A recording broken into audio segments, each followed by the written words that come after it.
Quantitative Benedicts test. So first of all, we'll look at what a colorimeter is. So a colorimeter can be used to measure the absorbance or transmission of light through the sugar solutions of known concentrations to find a range of values that an unknown sample can be compared against a calibration curve. Just a note about what serial dilutions are. So serial dilutions are made using a sequence of dilutions of a stock solution, and the concentration decreases by the same extent in each test tube. It can either be doubling dilutions, where the concentration is halved between each test tube, or you can calculate a wanted range. And serial dilutions are completed to make a standard to compare unknown concentrations against. And the comparison can either be visual, it can be measured through a calibration or standard curve, or it can be measured using the colorimeter. So the uses of serial dilution are counting bacteria or yeast populations, determining unknown glucose, starch or protein concentrations. So you can either do a doubling serial dilution. So you would get a stock solution, for instance 5% glucose, using a micropipette used to measure microlitres. You'd first of all start with 4 millilitres of your stock solution. So to get 2.5, you'd have to take 2 ml of your stock solution and 2 ml of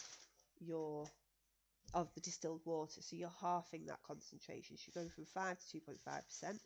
And then you do the same again. You mix this one up, and then you take 2 ml of that and add 2 ml of water. So you've got 1.25%, halving it again. Mix that up, take 2 ml of that and add 2 ml of distilled water again, mix that up, and then in the last one you will have basically 2 ml of distilled water. So you can do it that way, or you could calculate wanted concentrations.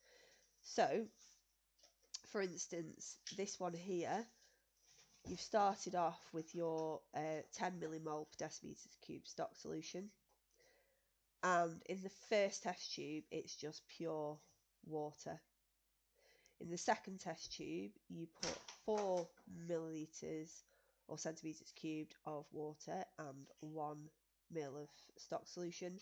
The next one 3 ml of water, 2 of stock solution. Next one 2 ml of water, 3 ml of stock solution. Next one 1 ml of water and 4 ml of stock solution, and then the last one a pure stock solution. So here you've got this one is obviously pure, so it's 10 millimole per decimeter cubed. This one's 8, 6, 4, 2 millimole per decimeter cubed, and that one's obviously pure water. So in order to find these volumes of stock solution that you should use, you do the desired concentration. So for instance, we want the concentration to be 2, divided by the concentration of stock solution.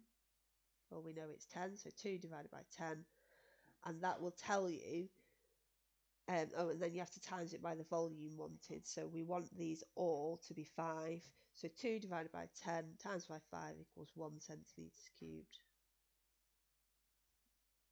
So for the next one you do 4 divided by 10 times by 5, and you would get 2.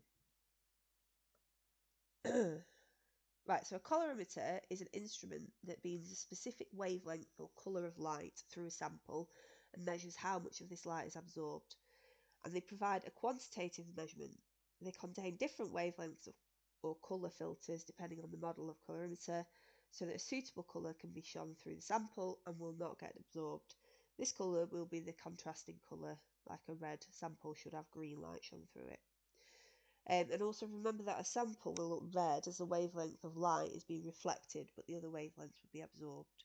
And colorimeters must be calibrated before taking a measurement. So this is done by placing a blank into the colorimeter and taking a reference, and it should read 0, that is, no light is being absorbed. So usually what I would use as my blank is the pure water solution with your Benedicts in. This step should be repeated each time you take a new measurement so that you're recalibrating it.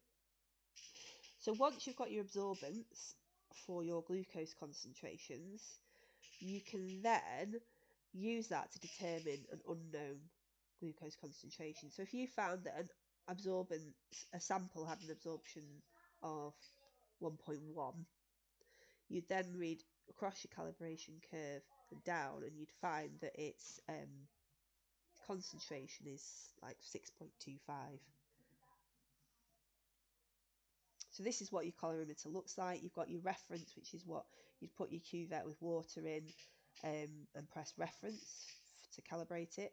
And then you put your cuvette with your filtrate in and press test. And then you can either have it of absorption or percentage transmission. So a colorimeter can be used to get quantitative data that can be plotted to create a calibration curve to be used to find unknown concentrations.